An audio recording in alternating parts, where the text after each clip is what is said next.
Well, we did it again here, folks. Another record high here in and around the Front Range. We've been talking about those temperatures that have been really on the hot side for the last little while. We keep it here on this Wednesday. Back-to-back record high temperatures up to 97 degrees here in and around the Denver area. So we continue to stay on the very, very hot side, but those temperatures will continue to stay on the hot side for the remainder of your day today and tomorrow. We do get some cooler weather finally back into the picture by the time we get into your Friday and into your Saturday as well. I want to switch over to our weather computer here on Weather 9, please, if possible. But you can actually see some of that. That's actually in Spanish, but that is actually some smoke that is along the Front Range, and we will see some of that smoke continue over the next little while. We've seen some of that smoke throughout the Front Range. You might have noticed that, and also that's led to some of those increased allergies over the last little while, and we'll see some of that smoke here continue as we head over the next few days, as we do have some of that unfortunately wildfire smoke that's being kind of filtered on in from the south and west, and specifically from Arizona, though we're getting some of that smoke from Utah as well, filtering its way into the Front Range. That's keeping us, unfortunately, on the hazy side. And you can see it outside. This is the view from downtown Denver. And notice all that haze. Of course, normally be able to see the mountains off in the background, and unable to see that today. But that heat is, of course, on as well. New records set for today. In fact, it's just afternoon as we do this broadcast here, and we're talking about those temperatures already up into the upper 90s. It's a pretty safe bet. We'll get to 100 degrees later on this afternoon. Not a guarantee, but we'll very likely get there at Denver International Airport. But already a new daily record set for today that makes it, again, our back-to-back record high temperatures already set in Denver. Currently at 95, you head into the Eastern Plains, seeing some of those upper 90s pop on up. By the way, Colorado Springs could easily get up to 101. Colorado Springs, your hottest temperature ever recorded is 101 degrees. Denver, our hottest temperature on record, would be 105. Probably won't get there in Denver today, but Colorado Springs, you got an outside shot of getting up to that 101 reading. And Colorado Springs only hit, by the way, 100 degrees 10 times in record history. So it's pretty rare to get that hot, and stays that hot throughout the state and eastern Colorado. And we're talking about exceptional heat. Grand Junction might notice that 105. Your hottest temperature on record, 106 degrees. That was set back in 2005. So we're talking about temperatures not only on the hot side of average, but we're talking about near some of these all-time record hot temperatures ever set for some of these areas. And this is coming on top of that record heat that we saw yesterday. In Denver, we got to 101 degrees, setting a new daily record, and also our third earliest 100-plus reading on record in the Mile High City. And worth noting, by the way, our records in Denver officially go back to 1872. So that's about 140 years of record keeping, where we do have those records that have been set. And also, by the way, of course, we're already at 90 plus so far here in Denver. That makes it our 10th day at 90 or above in Denver. And speaking of those 100-degree days, we average less than one per year, that we have noticed a big increase in the last 10 years. Part of that may be a warming climate. The other part of that may be the fact that our official climate observation site has moved out to Denver International Airport, and that also is a slightly hotter spot than downtown Denver. So that may be part of the reason why we've noticed an increase of those 100-plus readings in the last few years. But no matter, we average less than one per year over the long-term record. But today we're likely looking at our second 100-degree day in a matter of 2 days. And our earliest, by the way, 100-degree day on record was back in 2013. But as I mentioned, yesterday's was our earliest since that point, our third earliest on record. Now, air quality, I mentioned this at the start of the show, and I was showing you that map of some of that smoke. We are talking about ozone action day, and today's air quality is going to be noticeably lower than what we saw yesterday. Another point here as well, we're going to write about this at 9news.com later on today as well.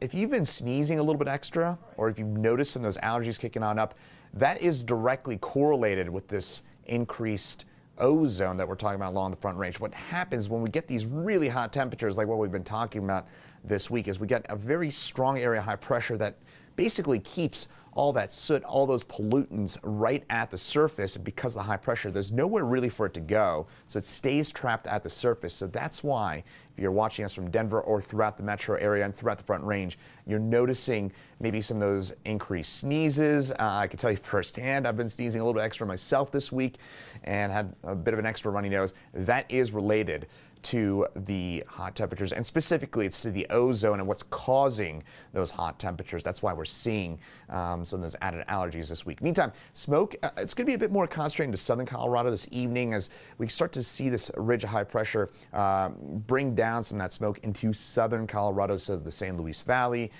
Pueblo on south through Walsenburg, Trinidad, and also for our friends into the San Juans of southwestern Colorado. You'll be noticing some of that extra smoke this evening, but for Denver, maybe a little less of a reddish tint to the sky than what you saw this morning. You probably noticed that smoke as you were outside this morning, but you probably won't see it quite as much this afternoon and into tomorrow morning. Meantime, satellite radar is calm for now. We could get one or two pop-up storms across parts of the state. I think we'll see a greater chance for tomorrow. One thing to watch for in the mountains, some dry thunderstorms possible today and tomorrow. What I mean by that are showers and thunderstorms that produce a lot of lightning, but very little, if any, rainfall, and that can often spark wildfires, especially with conditions like what we're looking at now. Meantime, there's a look at some of those possible dry thunderstorms across the mountains, and specifically the southern part of the mountains, where we could see, again, one or two pop-up storms as we head over the next little while for the remainder of your day today and to tomorrow.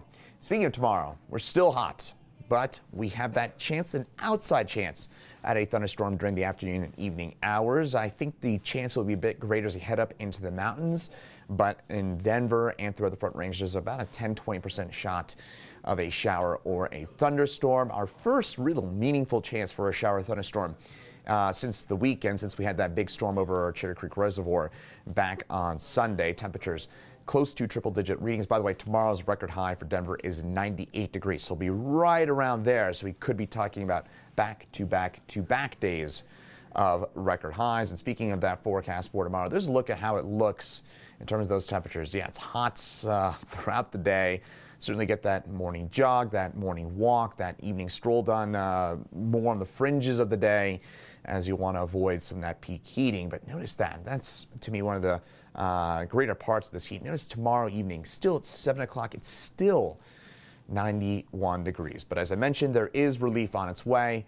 You got to wait till Friday, though, to start to see some meaningful drops in those temperatures. We'll be back down to 89 degrees, by the way. Worth noting, that's still 5 degrees above where we should be for this time of year, but yeah, it won't be at least around the 100-degree marker like what we've seen throughout much of this week. We do briefly bounce those temperatures back up for Saturday, but we get a much more significant cold front to work its way on through the region Sunday night to Monday, and by Monday, that 77 degrees is going to feel, I would only imagine, absolutely magnificent, as those temperatures will be much closer to where they should be for this time of year. So we will be talking about some of that much cooler weather finally in time for next week. But then, yeah, there you go. We bounce back up again, 93 by next Wednesday. It's officially going to be summer, by the way, this weekend. So if it makes you feel a little better, at least it's not going to be spring when we're talking about temperatures like these. All right, I'm going to take a few of your questions here. If you're joining us on Facebook, of course, feel free to drop in some of those questions in the comments page below. And Meg is asking if we've got any kind of moisture in the Denver area in the future. This weekend, I do think we will see some meaningful chances for showers and storms. And at this point, it looks like Saturday will have a higher chance for a shower storm than Sunday. We'll see some dry air work its way back into the picture for Sunday and Monday. But Saturday, if you're looking, I don't know if you're looking for a storm, but if you're maybe planning the weekend out and maybe looking for the best day to do a barbecue or something like that during the afternoon, evening hours, I would go with Sunday, because Sunday at this point does look to be a bit drier, though we will have still a slight chance for a shower storm on Sunday afternoon as that front works its way on through the region.